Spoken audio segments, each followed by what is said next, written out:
Ben, déjà, tout dépend de la distance qu'on vise, hein, mais si on commence à viser des ultras et des distances longues, c'est important de s'entraîner sur des sorties longues, parce que c'est quand on fait de la route, du marathon, on peut se contenter de faire des sorties de 1 heure, 2 heures, faire du fractionné, mais sur du trail, c'est des efforts longs, donc il ne faut pas négliger l'endurance. Si on veut mixer avec d'autres sports, c'est tout à fait possible. Moi, c'est vrai que je ne fais pas d'autres sports parce que c'est pas trop mon truc et j'aime courir. Mais voilà, l'endurance, il ne faut pas négliger, donc c'est une première chose.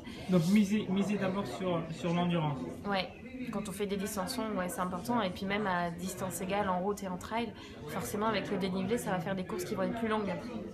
Donc faut tenir sur la durée. Et quand on vient de la route, c'est pas toujours évident. Faut pas aussi avoir peur d'aller moins vite, parce que moi c'est quelque chose que j'ai eu du mal à intégrer. Forcément on va moins vite sur trail parce que voilà, il y a des bosses, parce qu'il y a des difficultés, parce que il y a de la technicité, parfois il faut marcher dans les montées parce qu'on n'a pas le choix, parce que c'est tellement pentu, on met les mains sur les cuisses, on avance. Et moi à mes débuts j'avais du mal à accepter vraiment de devoir ralentir l'allure, même à marcher, j'avais pas envie de marcher, donc même dans les montées je me forçais à courir, et en fait j'allais moins vite en courant que certains qui marchaient à côté de moi. Mais justement, c'est ça le piège pour l'avoir vu sur le terrain. C'est que quand on vient de la course running, enfin la course sur route, on va au trail, on n'a pas envie de ralentir ou de marcher. On voit la marche comme étant une sorte d'échec. Exactement, et c'est comme ça que je l'ai vécu au début, ouais, c'est ça.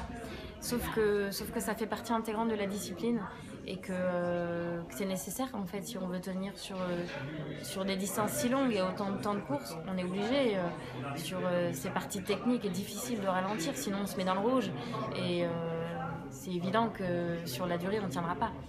Donc c'est vraiment quelque chose à intégrer, quitte à s'entraîner à l'entraînement, sur des montées, alterner marche, course, et voilà. Mais c'est encore quelque chose que j'ai du mal jusqu'à présent. Après, ouais. Alors que vous avez gagné les 50.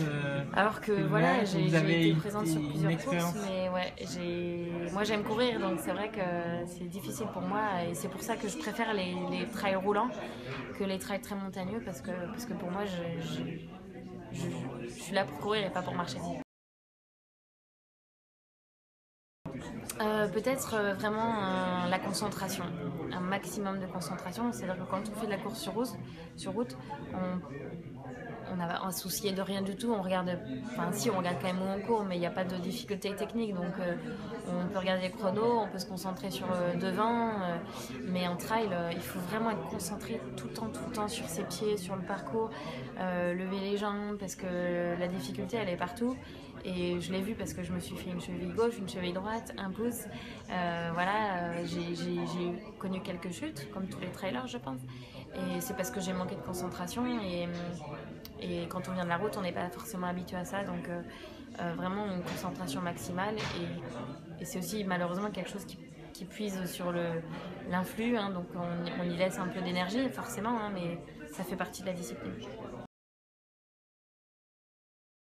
Encore un conseil qu'on pourrait donner aussi aux personnes qui veulent se mettre au trail, c'est que c'est important de faire aussi un peu de gainage, un peu d'abdominaux, parce que effectivement les chocs répétés dans les descentes, ça peut être traumatisant. Donc à partir du moment où on est bien gainé et on a préparé les muscles à l'effort, je pense qu'il n'y a pas de problème. D'accord.